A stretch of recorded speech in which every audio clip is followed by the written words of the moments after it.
Tonight, two-story residential type 5. a wrong turn at absolutely the right time. We ran out of the car and Leah's behind me and I'm telling her to call 911. We're there as Carp residents meet the family who saved them when their home caught fire. Boots on the ground, or just about. Everybody wants help and everybody wants it done today. That's just not feasible. Tired residents impacted by flooding 2 weeks ago today say the wait for help has taken its toll. And in a case of country versus city, they really are part of that fabric, and now we're going to see them continue. Miller time isn't over yet. I feel overwhelmed. One local farmer's battle and the positive result.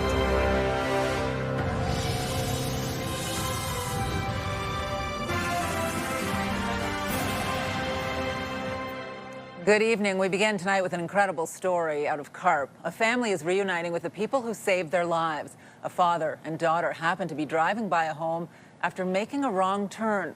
Saw it was on fire and rushed to help get the family out. CTV's Dyson has more on the amazing series of events. Hi, thank you guys. It was so amazing. A second meeting for Jolene Scher and Scott Van Will, steeped in meaning, given the first time they met was this.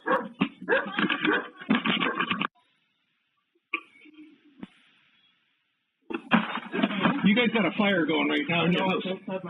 You got a big fire going on. I saw him running down the driveway and I heard my dog bark, and it wasn't until the doorbell rang and then I heard Scott's voice from the doorway that we had a fire that we all just kind of ran to the foyer to see what was going on. Events received two-story residential type 5. Fire from side Bravo, from the garage and second floor roof side Alpha.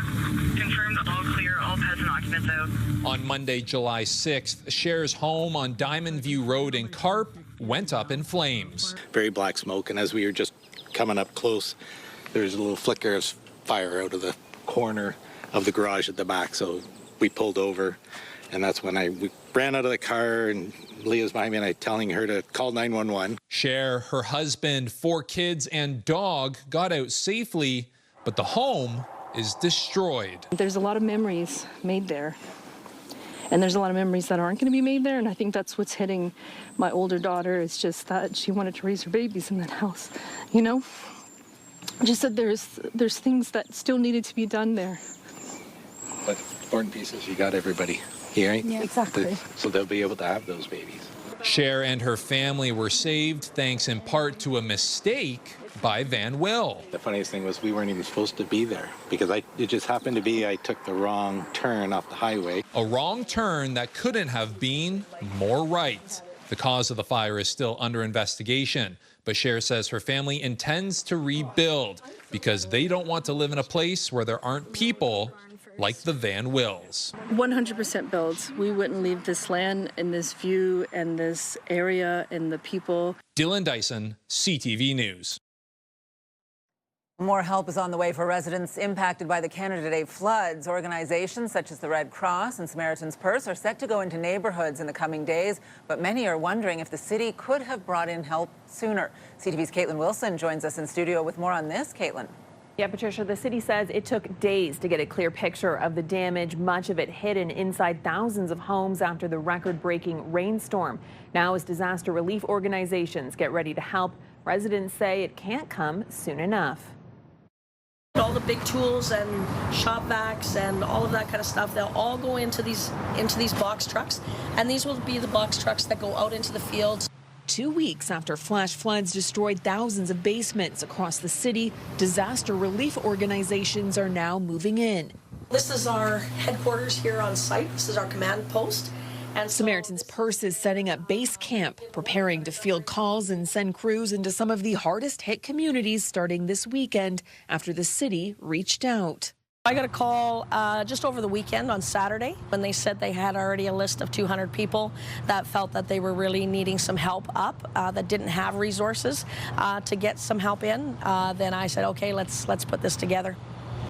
And as officials continue to assess the scale of the disaster, the first priority, those with nowhere else to turn. The elderly and people that really don't have those means to get that done on their own is the people that we're going to try and help first. More than 6,000 flooded basements have been reported to the city, and for Linda Piovesan, the cleanup is taking its toll. Kind of grueling, just getting up, trying to do as much as I can to clean out, maybe sleeping 2.5 hours, 2 hours a night. The city is also partnering with the Red Cross to help with recovery. But after 2 weeks of navigating cleanup, repairs, and insurance claims, many residents are wondering if help could have arrived sooner. In this case, one of our early challenges was determining the very full scope and severity of impacts, given a lot of the damage was inside people's homes. And for thousands of residents, the recovery is far from over. There's too much of a need, and so I think I'm a little worried that their homes are going to be full of mold and the damage is going to be much, much worse. And during today's council meeting, a number of motions were passed to help with recovery, including waiving demolition and building permit fees and allowing residents who have received a payment from the city's compassionate grant program within the past 5 years to apply for it again. Patricia? A lot of tired and emotional people at City Hall today, Katelyn, councillors included, right? Oh, that's for sure. Yeah, it's really taken a toll on everyone. All right, CTV's Katelyn Wilson, who's been on this since the beginning. Thank you so much. Well, in addition to residents' homes, city infrastructure was also damaged in the floods, including part of the LRT extension to the west, which suffered a big blow to some of its stations, raising questions about how long it will take to repair and whether this could further delay the opening. CTV's Leah Larocque was at today's council meeting and joins us with more on this, Leah. Well, Patricia, as Katelyn said, city councillors got a comprehensive overview today of the impact and scope of this storm, including the damage to the LRT West extension that will run from Tunney's to Moodie Drive. We learned it will take a lot of time to repair the project that's already behind schedule. This is what New Orchard Station looked like right after the rainfall event. OC Transpo's general manager today laying out more issues, spanning from the track leading into Moodie Station, as well as water flooding in the tunnel along the Kichizibi. Several stations all the way to Sherbourne will need to have water pumped out and infrastructure replaced. Initial assessments also show the damage to some of the electrical systems and equipment. Rick Leary also says the area around the rails and sections of the track are affected. Our contractor is now focused on completing a comprehensive assessment of the damage and repairs required. I'd let you know that this is going to take some time to complete, as all affected aspects of the West Extension construction project must be carefully inspected. It's also too early to comment on how long the repairs may take or what this will mean to the overall project schedule. So subcontractors have been brought in to assess and agree on how to fix all of these issues. That includes any materials that would be needed. Leary is hoping to have an updated schedule on the opening in early 2027. So what does all of this mean? It means that this damage will likely add to the budget for repairs and delays. The LRT West extension was slated to open in mid-2027. Now, as for the East extension, it didn't suffer any damage from the storm, but we are also still waiting for an opening date for that section. Patricia. And so it continues. All right. We wait. CTV's Leah Larocque live for us tonight. Thank you. Still ahead, windows rolled down and hands on the wheel. The joy of summer driving taking a hit this year. The speed bump created by the price at the pump. That story coming up. Well, turning now to the latest on the wildfires burning out of control in northern Ontario. Video has captured a frightening situation of a train surrounded by flames. This could potentially overtake us here. This is getting a little scary. Yeah. Holy sh**. Okay, yeah, this is... Okay, y'all need to hurry up here. Like, seriously, we're encased in flames now. A crew member shot this video Monday night near Armstrong, about 3 hours north of Thunder Bay. A fire, as you can see, raging outside the train as it was stopped to let another one pass. CN says the crew was able to make it off the train safely, and it has suspended operations in the area. There are nearly 200 fires burning in northwestern Ontario, forcing evacuations in several communities. And the smoke from those fires is making its way into the southern part of the province. Toronto had the worst air quality in the world this morning as smoke blanketed that city. An eerie orange haze enveloped Toronto's skyline. An air quality alert warned people to limit their time outdoors. Conditions are not expected to improve until Friday morning at the earliest. The smoke is also creating hazy conditions here in the capital, though the air quality is much better than in Toronto. Still, the sun was slightly obscured by smoke earlier today, particularly in the morning. Conditions have been improving throughout the afternoon. As we take a live look now through our Centennial Glass sky cam, still a little bit hazy out there. You're not getting a completely clear picture, but certainly much improved from what it was.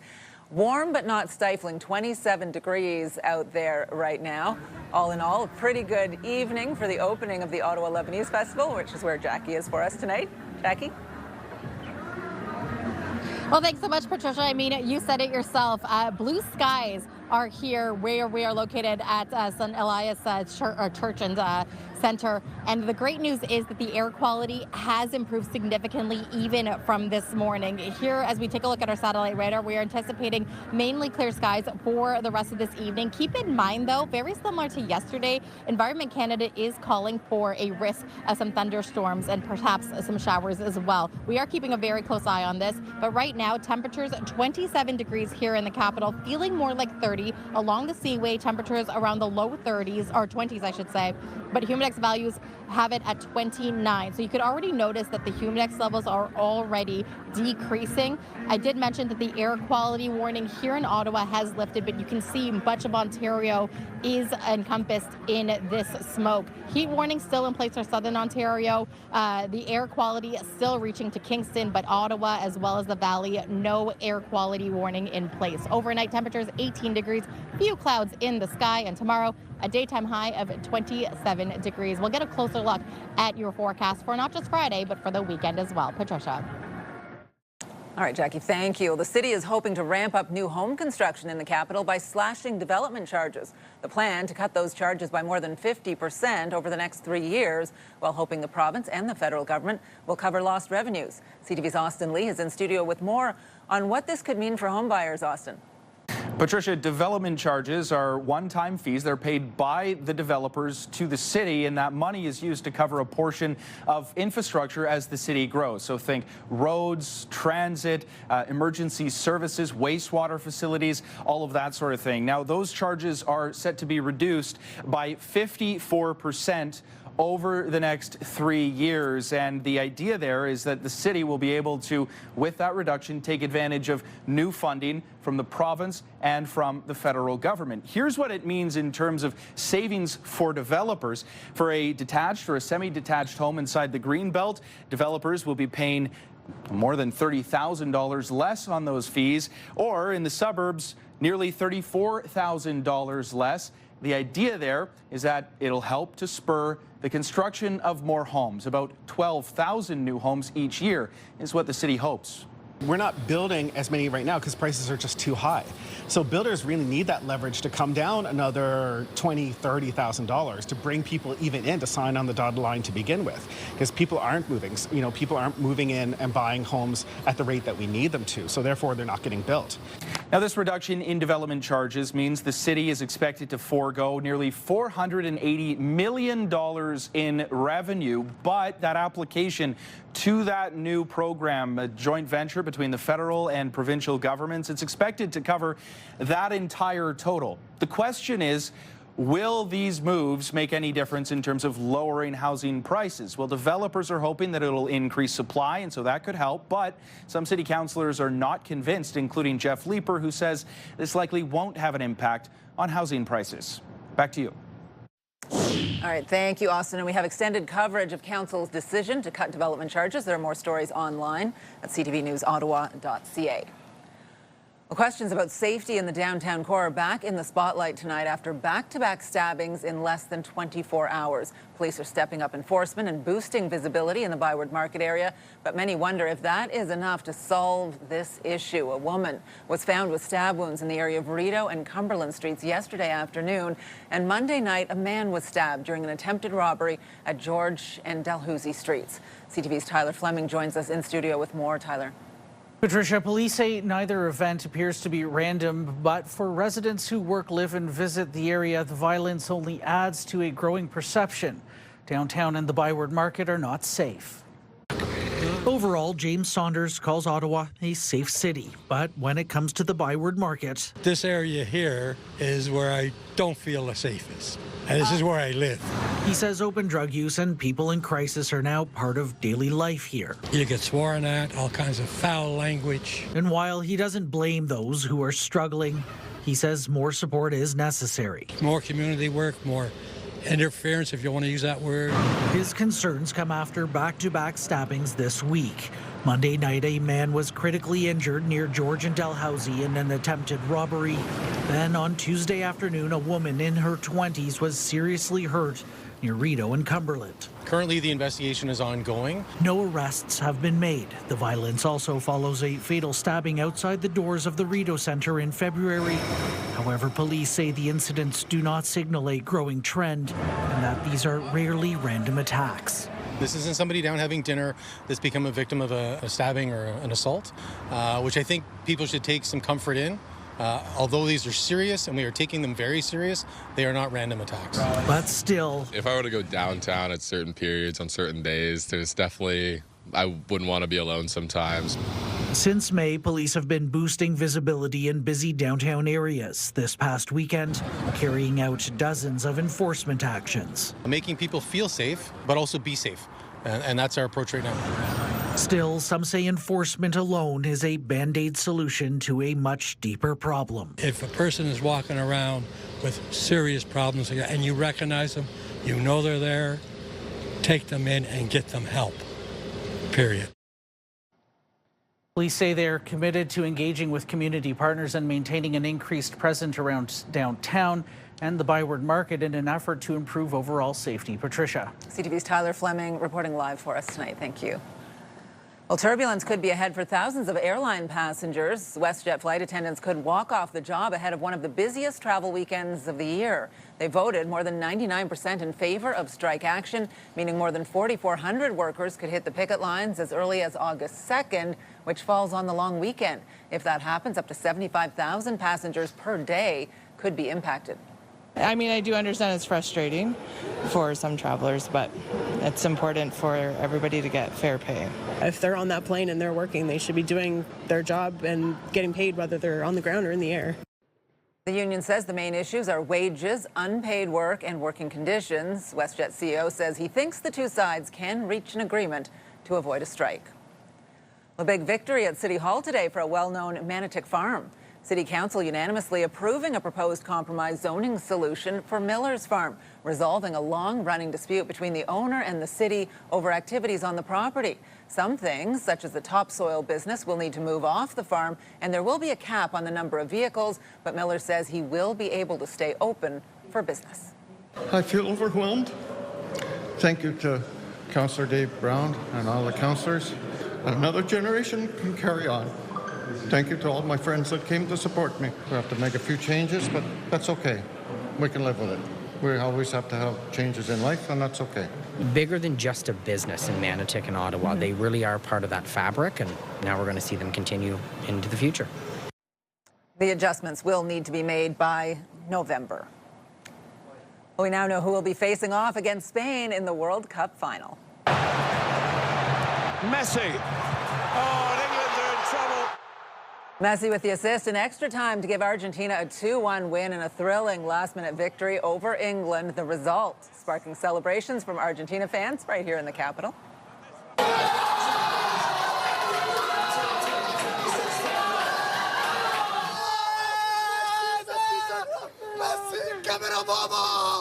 Bars erupting in cheers here in the Byward Market when the final whistle blew. However, there was definitely a more somber mood at spots where England fans were, of course, watching this game. The World Cup final will be played on Sunday at 3 p.m. We decided to stay more local this week because the gas prices are high. Well, coming up, how rising gas prices are impacting Ottawa residents' summer travel plans. Jackie. All right, Patricia, we are here at the Lebanese Festival. Gada, when can people come to the festival today? Today, anytime. We're open till 11:30, till Sunday at 11:30. We have our za'atar chips. Come and try it. It's a great taste with labneh. Come over. Yay! More than 500 volunteers here as well, so make sure you say hello to every single one of them. Here's a live look. Hello, CTV. Here's a live look through our Centennial Glass Sky Cam. We are looking at Quebec Point. Current temperature is at 27 degrees on this wonderful blue sky day.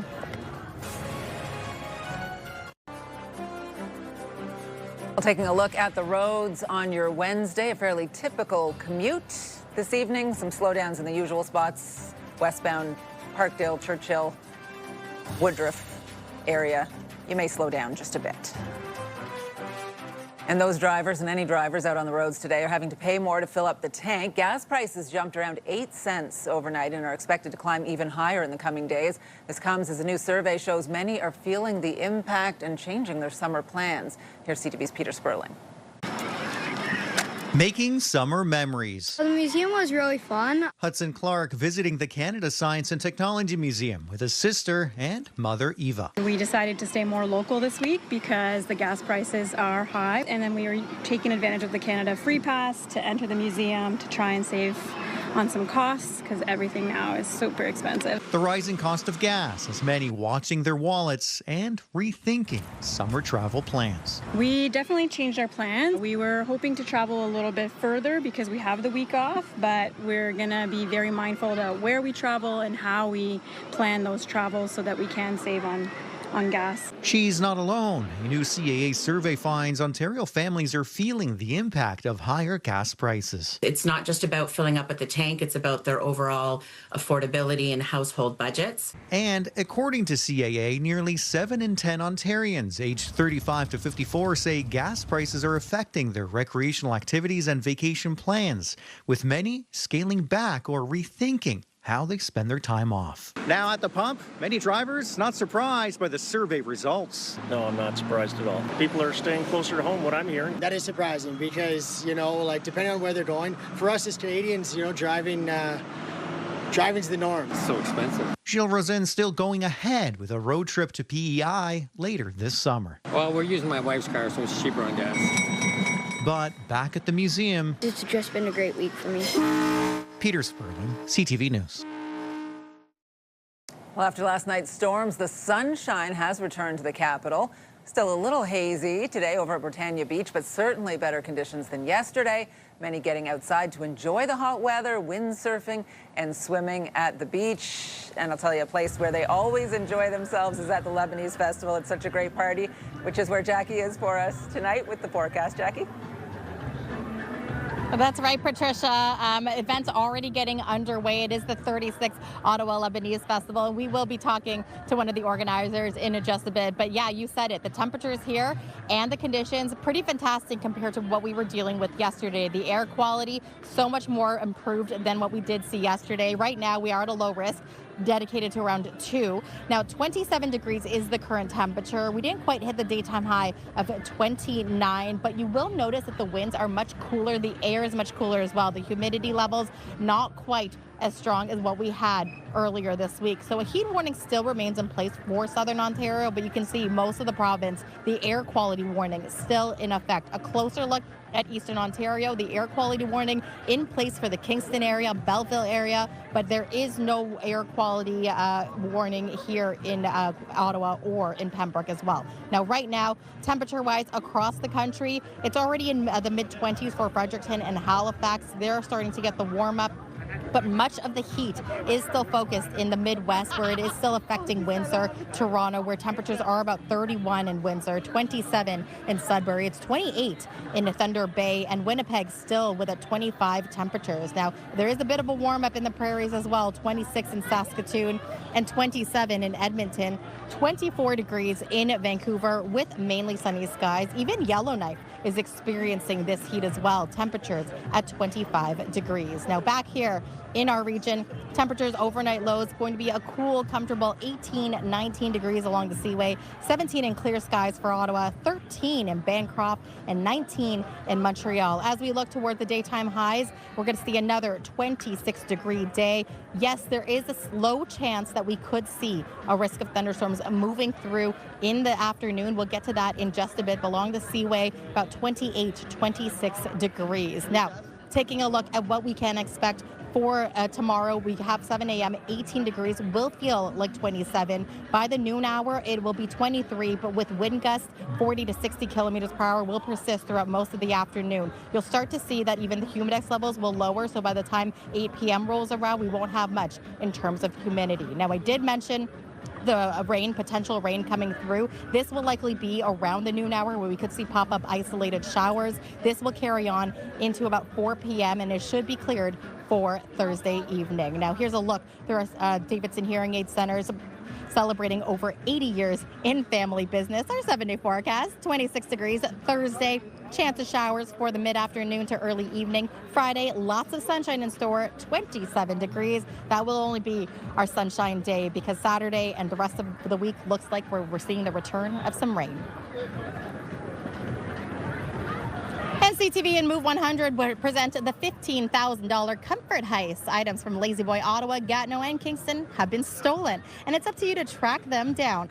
Follow the daily clues, crack the case, and uncover the secret location of the stolen goods for your chance to win $15,000 to spend at Lazy Boy. Want an edge? Visit Lazy Boy Canada, Fairville, or Hunt Club for exclusive bonus clues to help solve the mystery. Now, today's clue, Queen Elizabeth. Again, today's clue, Queen Elizabeth. All you have to do now is head over to ctvottawa.ca, submit your guess of the secret location. Good luck. All right, Patricia, I did mention, I wish I had it with me. I was eating the platter earlier, maybe an hour or two ago. Delicious. There's a lot more food here in store and a lot of great entertainment as well. Opening ceremonies will be beginning around 7:30. We'll be speaking to the founder in just a bit. That food, there is nothing like it. I'm sure that platter went quickly. Thank you so much, Jackie. Appreciate it. I think that they need to make sure that the train can consistently work. Having 6 months of just half of the train being open, that was crippling. Well, coming up, OC Transpo's plan to make sure the transit network is ready to handle the influx of commuters when people go back to the office and students go back to class this fall. Sips and sparkles. Win with Move 100 and CTV. You and 3 friends can be headed out on a night to remember. You each get a $500 gift card to Charm Diamond Centers. Plus, enjoy an incredible dinner at the Luxe Riviera, Ottawa. Enter now at our contest page at move100ottawa.ca. Sips and sparkles with Move 100, CTV, and Charm Diamond Centers. A little charm goes a long way.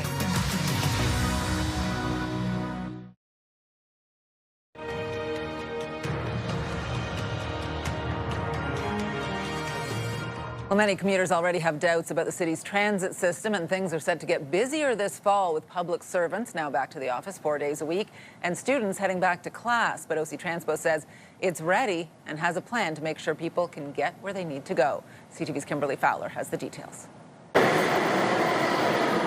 With the new return to office mandate for federal workers now in effect, Ottawa student Ariana Furlong says the LRT is already getting busier and worries things could get worse in the fall. I think it's just going to get a lot more crowded. I know people who have been driving and they've just been leaving 2 hours early, which just isn't manageable. The city says it's trying to get ahead of what could be one of the busiest times on the road in years when summer vacations end and students head back to class. For Furlong, reliable service is a top priority. I think that they need to make sure that the train can consistently work. Having 6 months of just half of the train being open, that was crippling.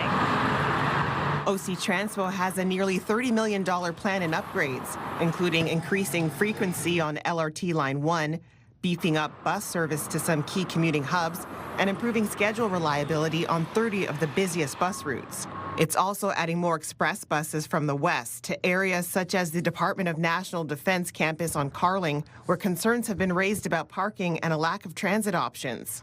In that plan, $20 million will be spent on expanding the Beauceville LRT park and ride next year, which commuters say is needed. I often see the parking almost full. Limebank doesn't have any parking. Leitrim's got some parking. That's fine. But yes, I would support expanding the parking. Kimberly Fowler, CTV News. Well, now some other stories you need to know right now. New data shows how much patients, visitors, and staff paid to park at Ottawa's 4 hospitals last year. Financial statements show CHEO, the MOF4, both Ottawa hospital campuses and the Queensway Carleton took in nearly $43 million in parking revenue in total last year. That's up from $37 million the year before. Hospitals say the funds go towards equipment and infrastructure to support patient care. The city's renoviction bylaw has received the final stamp of approval. Councillors voting in favor of the new measure today, which will require landlords to obtain a license and permit when issuing an eviction notice to tenants for renovations or repairs. They'll also need to provide tenants with an education guide. This is meant to prevent bad faith evictions. The bylaw will come into effect on January 1st, 2027. Federal public servants have just 10 days left to apply for an early retirement package. As of this week, nearly 8,600 federal workers have applied, with more than 6,000 already approved. Eligible employees have until July 24th to apply to the program, and they must retire by January 20th of next year. This is part of the federal government's plan to reduce the size of the public service.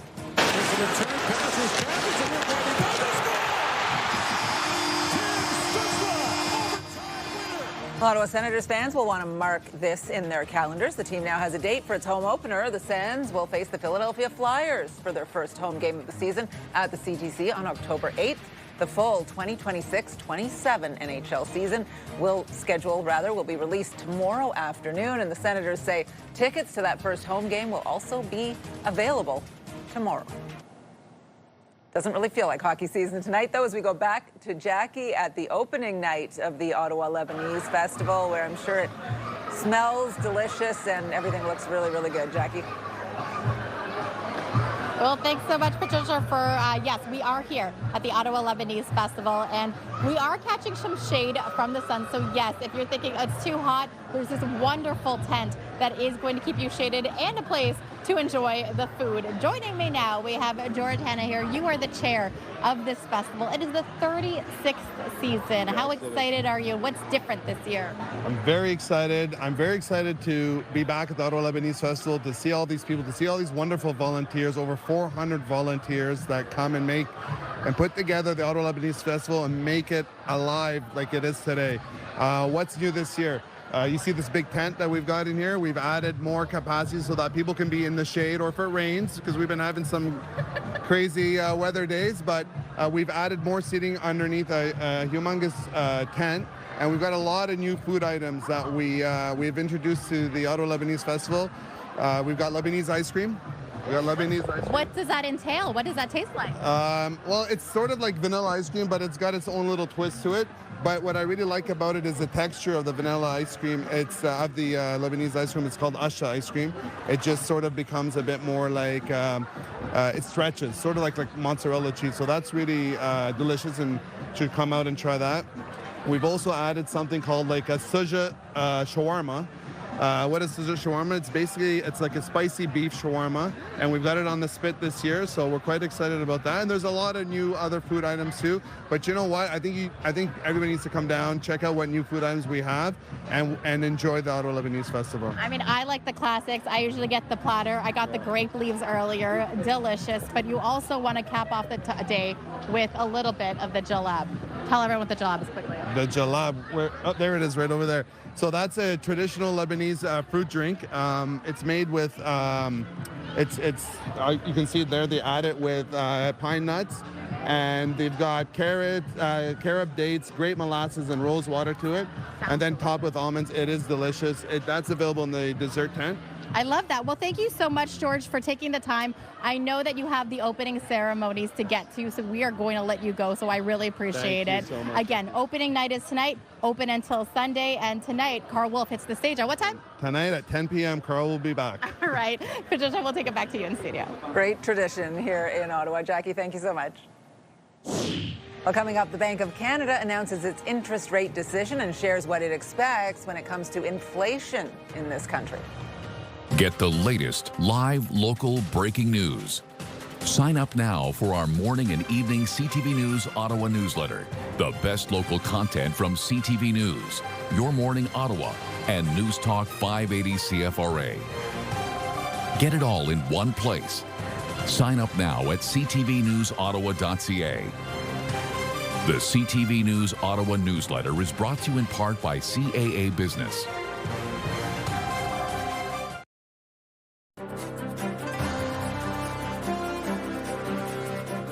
A new tax break is in effect in Quebec, removing the provincial sales tax from a range of food and hygiene products. The government says it will help households save money, but the move is drawing mixed opinions. CTV's Laurence Brisson-Dubreuil has more.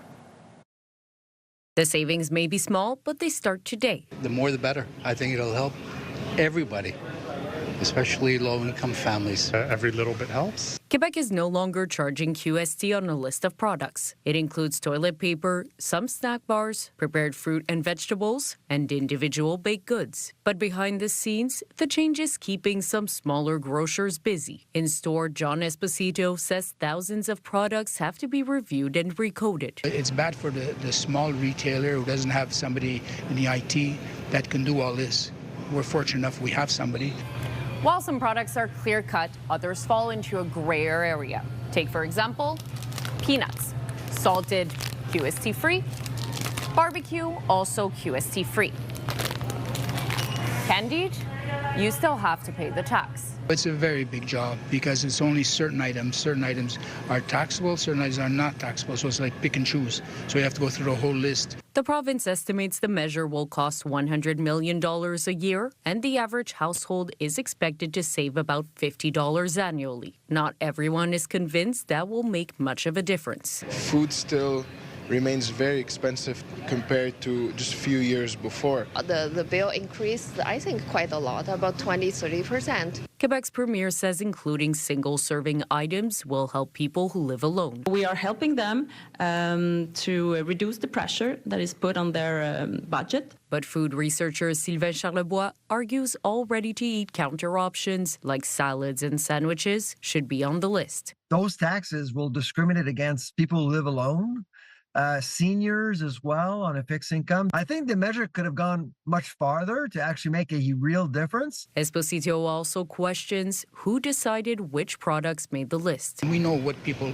eat better than the guy sitting in the office.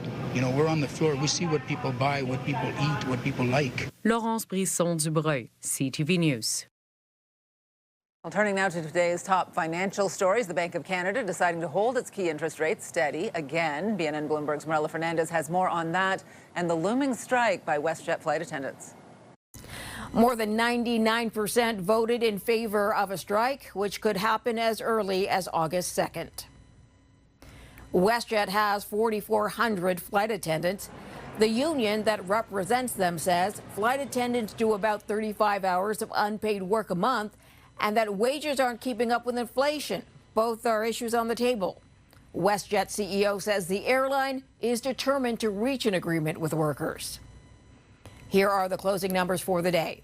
The Canadian dollar's down to 71.22 U.S. West Texas Intermediate up to 79.60 U.S. a barrel. Western Canadian Select is up to 64.89. And the TSX gained 95 points today.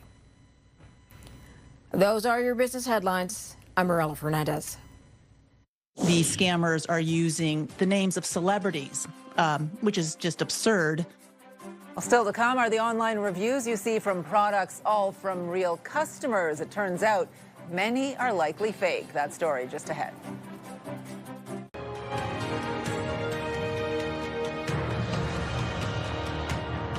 If you've ever bought something online, you may have checked the product reviews to see how good it is, but it turns out many of those reviews could be fake, and some have even been purchased by companies trying to get an edge over other businesses. CTV's Pat Foran has more.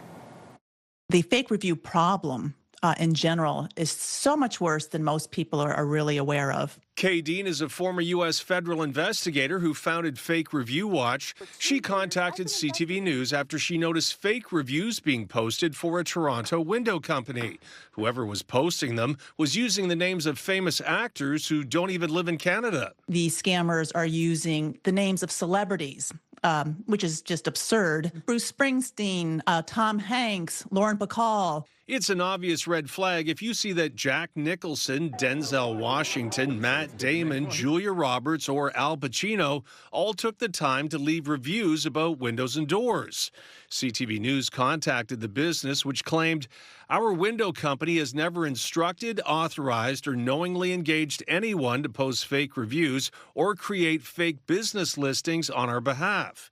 Dean says fake reviews are rampant on the web. This is just a snapshot of what's happening routinely on Google. We also reached out to Google, which said our policies clearly state reviews must be based on real experiences and information and do not allow reviews or ratings that have been paid for.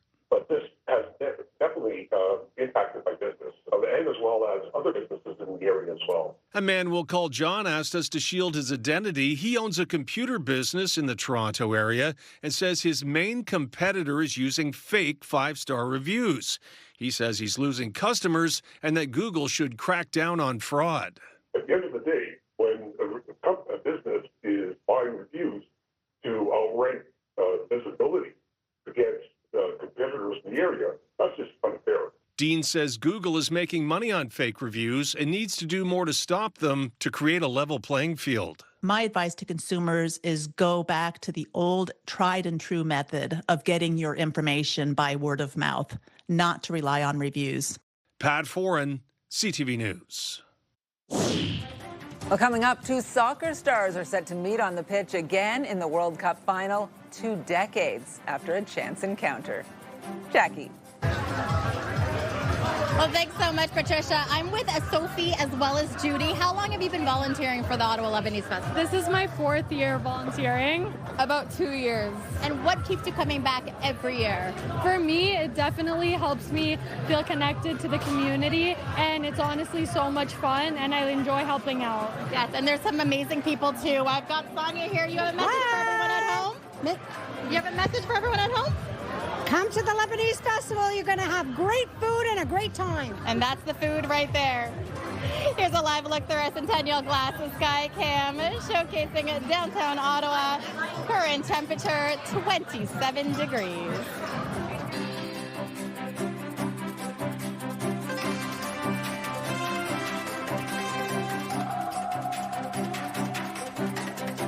Someone's pulled off the ultimate comfort crime. CTV and Move 100's $15,000 comfort heist. Track the daily clues, and you could win a $15,000 Lazy Boy room makeover. Visit Lazy Boy, Canada, Searville, and Hunt Club for exclusive bonus clues.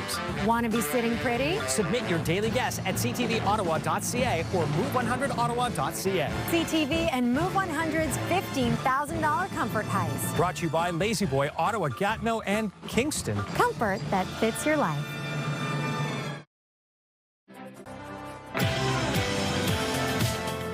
Tomorrow on Your Morning Auto, we call up a plumber to talk about how you can prevent flooding in your home after last week's record rainfall. Tune in on CTV or stream us live on Crave. Everything starts at 6.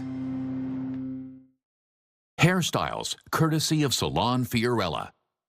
One more time, we want to go back out to the St. Elias Centre across from Mooney's Bay, where the Lebanese Festival is on tonight in a big way. And a final look at the forecast, Jackie. Yes, Patricia, the line is quite long for the food, Patricia, but people don't mind waiting in it because it is breezy, lots of blue skies, very similar conditions when you wake up tomorrow morning. Lots of sunshine in store. 18 degrees is what we're starting off with. It will still feel closer to 27, but the humidity levels should lower by the time we get to the evening. And yes, midday we could anticipate a risk of thunderstorm moving through. This is between 12 and 4 p.m. But by Thursday evening, it should clear up to some clear skies. 26 degrees is the anticipated daytime high. Look at that overnight low Thursday into Friday. 13, so we're back to seasonal. 27, the anticipated daytime high for our Friday, so it's safe to say that this heat event is officially over. Now, that's it from us here at the Ottawa Lebanese Festival. We had such a great time, and hey, Ottawa, we want to bring you an incredible summer night out with Sips and Sparkles. Now, one lucky winner and 3 friends will each receive a $500 gift card to Charm Diamond Centers, and then head out for an amazing dinner at Riviera, Ottawa. Enter now at ctvottawa.ca for your chance to win this incredible experience. Wishing you the best of luck. All right, as mentioned, we are wrapping up here, for us anyway, at the Ottawa Lebanese Festival, but things are underway. Everyone is in line, excited for some food, and we are going to say goodbye from here, and everyone getting ready for some amazing eats this evening. Patricia. Night right through to the 19th. All right, good stuff, Jackie. Thank you so much. And finally for us tonight, Spain and Argentina will face off in the World Cup final Sunday afternoon, but it won't be the first meeting for 2 superstars. Fans are looking back on a wild chance meeting between a then 20-year-old Lionel Messi and a very young Lamine Yamal. Yamal, a rising Spanish soccer star, and of course Messi, the captain of Argentina, one of the greatest of all time, met up for this photo shoot back in 2007 after Yamal's family won a UNICEF raffle to have their picture taken with a Barcelona player he was just a little bit younger back then. It will be an altogether different meeting on Sunday afternoon, and you'll be able to watch that all unfold. The Spain-Argentina World Cup final on TSN, CTV, and Crave. The game, again, Sunday at 3 p.m. What a wild ride it has been. That is our show for tonight. Thank you so much for joining us. CTV News continues online anytime with our digital team, keeping you up to date at ctvnewsottawa.ca. You can also watch our newscast live on the CTV News app anytime. And for news on the go, listen to News Talk Radio 580 CFRA. We'll see you back here tomorrow.